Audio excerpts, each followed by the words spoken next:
Hello everyone and welcome back. Destiny's raids are some of the most fun, intense, intelligent, and not to mention rewarding experiences in the game. So I decided to put together a guide for those of you who have yet to jump in. The following will help prepare yourself for the challenges that face you. Now before we get to the guide itself, I want to provide a little bit of backstory. I've been playing Destiny since the beta, and I have since logged over 1,000 hours into the game. But the thing that may be a surprise to hear is that I didn't complete my first raid until January 20th, 2015, 4 months after the release of the game. The reason is probably the same reason that's been stopping many others, and that's that I didn't have 5 other people that I knew who played the game. Finally, I decided to jump into LFG. The prospect with playing with random people wasn't too great at first, but then I finally convinced myself to give it an honest chance. And as it turns out, the worst thing that can happen is that it doesn't work out, your team dissolves, and you never see any of them ever again. The best thing that can happen is that you get in a chill party full of people in a similar situation. While pickup groups aren't the best way to get raiding done, it's better than missing out altogether. Destiny is and always will be a multiplayer game. You can only get so far by soloing, and by not jumping into the endgame content, you are robbing yourself of some of the best experiences you could ever have playing video games. For the purposes of this video, I'm going to prepare you guys for King's Fall, but I want to quickly touch on the Year 1 raids, the Vault of Glass and Crota's End. Now you may have heard that these raids are completely irrelevant and not worth doing. I can't stress how absolutely wrong that notion is. First off, there is still plenty of loot to get. The gear might be stuck with a cap of 170, but the Year 1 raid weapons are still really awesome, and are still totally usable in the Crucible where light doesn't matter. Plus, they're still really fun to use in Strikes and Control. I still use my Visional Confluence and my Fatebringer just for fun. Not to mention that since the raid gear is most useful in the raids that they're from, those weapons are still going to be really useful if you keep deciding to play those old raids over and over again. Also, if you do decide to dismantle the stuff you get, you will have lots of materials that you can exchange for glimmer or motes of light from the speaker. Plus, with the right ghost on, you'll actually be making a lot of glimmer while you play. Another reason to play old raids is because they will help you prepare for King's Fall. Skill and communication is key during raids, and playing the old raids will help you get used to the mindset of participating in a team. But moving on to the guides themselves, this video is going to focus on raising your light, the next video is going to focus on your weapon loadout, and the final video is going to focus on your subclass.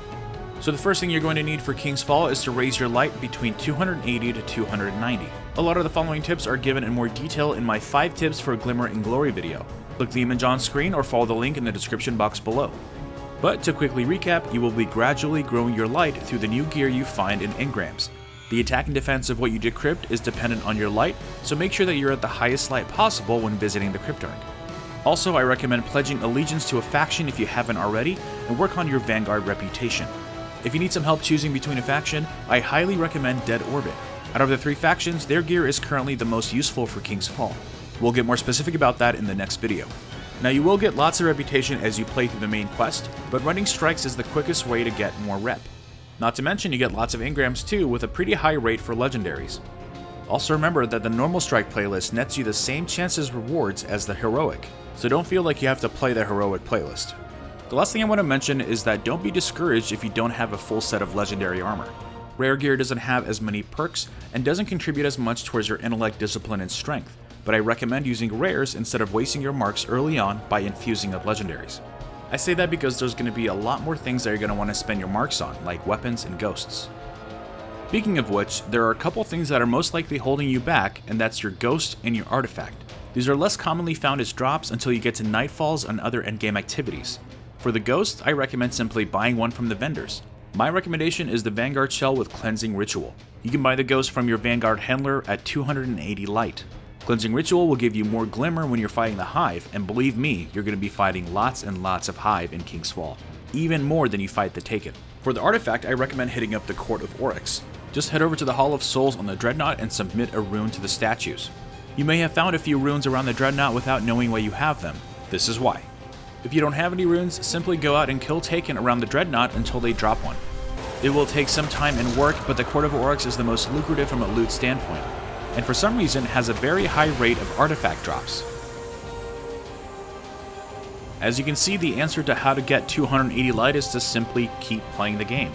The progression system was designed this way on purpose, and believe me, it is much better than it was last year.